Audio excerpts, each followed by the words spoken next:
అల్లి తండాకు చెందిన మురళీ నాయక్ చిన్న వయసులోనే తండాలో చిన్న వయసులోనే రైల్వే ఉద్యోగం వచ్చినప్పటికీ కూడా సైన్యంలో చేరాలని, దేశం కోసం పనిచేయాలని వచ్చిన ఉద్యోగాన్ని కూడా వదులుకొని పంజాబ్లో, అస్సాంలో ట్రైనింగ్ పొంది ఈరోజు వీరమరణం పొందారు. ఆపరేషన్ సింధూర్లో భాగంగా బోర్డర్లో జరుగుతూ ఉన్న పోరాటంలో శత్రు సైనికుల్ని మట్టుపెట్టి ప్రాణాలను తెగించి పోరాడి దేశం కోసం ఒక్కడే కుమారుడు. కొత్తగా ఇల్లు కట్టుకున్నారు తల్లిదండ్రులు, కొడుకు పెళ్లి చేయాలి. గురువారం కూడా వీడియో కాల్లో తల్లిదండ్రులతో మాట్లాడాడు.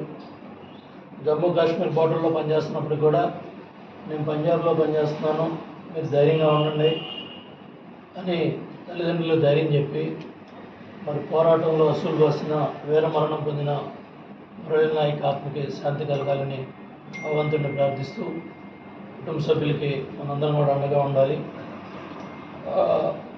వీరమరణం పొందిన మురళీ నాయక్ గారికి ఆత్మశాంతి కలగాలని భగవంతుడిని ప్రార్థిస్తూ తల్లిదండ్రులకి వాళ్ళ కుటుంబ సభ్యులకి ప్రగాఢ సంతాపాన్ని తెలియజేస్తూ అందరం కూడా ఈరోజు ఆపరేషన్ సింధూర్లో భాగంగా మనందరం కూడా దేశ సమైక్యతను చాటే విధంగా అందరం కూడా ఈ పోరాటంలో అందరం భాగస్వాములు అవ్వాలి.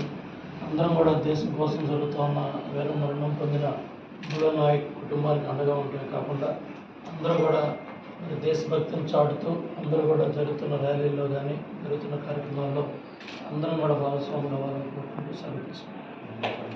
భారత్ మాతా కీ, భారత్ మాతా కీ, భారత్ మాతా